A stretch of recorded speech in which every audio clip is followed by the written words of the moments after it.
comme chaque Africain, j'ai le devoir et l'obligation morale d'exprimer mon indignation face à cette situation qui se passe en Libye. Quand on voit nos frères vendus, nos frères achetés, les Africains achetés par d'autres Africains, des Africains vendus par d'autres Africains, et sur le territoire africain au XXIe siècle, c'est-à-dire en l'an 2017, l'esclavage. L'esclavage est une pratique de notre âge et d'une autre époque.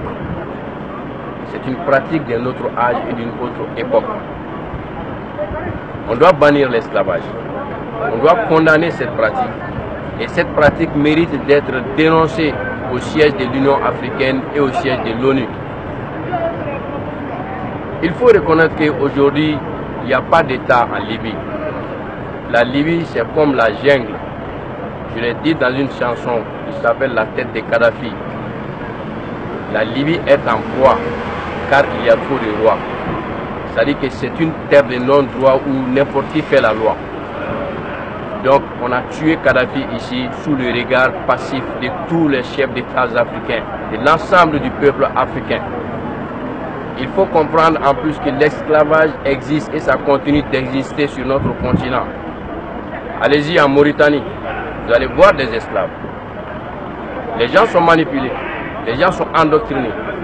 On fait croire à une partie de la société qu'ils sont même nés pour servir une autre partie ou un autre groupe d'individus. Et les gens sont convaincus dans leur fort intérieur qu'ils sont nés pour ça. Et eux, ils ne doivent avoir qu'une seule chose à faire, c'est de servir un autre groupe de la société. L'homme soumis à un autre, l'homme soumis à un autre homme. Une personne soumise à une autre personne. C'est une inégalité sociale. C'est une injustice qui mérite d'être dénoncée. Je veux qu'aujourd'hui, qu'on aille au-delà des dénonciations, qu'on aille au-delà des alertes, qu'on aille vers le concret, que les chefs d'État africains s'assument. Parce que les jeunes Africains aujourd'hui qui sont vendus en Libye, ou qui se font acheter en Libye, leur objectif principal, ce n'est pas d'aller vivre en Libye. C'est les jeunes traversant le désert, traversant le Sahara, dans l'objectif de se rendre dans d'autres pays. Comme l'a dit le grand frère Assalfo, aujourd'hui le Méditerranée est devenu le plus gros cimetière de l'Afrique. L'objectif principal de ces jeunes, c'est de se rendre en Occident.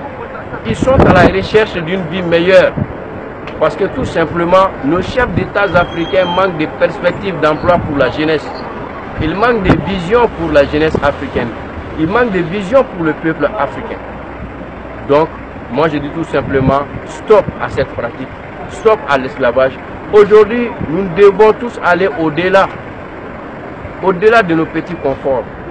Il faut continuer à poser des actes concrets pour mettre fin à tout cela. Vous partez même au Mali. Même chez nous au Mali, vous partez à Nioro du Sahel, il y a des individus qui sont mis au service d'autres personnes, sous prétexte de l'islam ou autre chose. Des gens qui passent tout leur temps à aller puiser de l'eau pour une famille.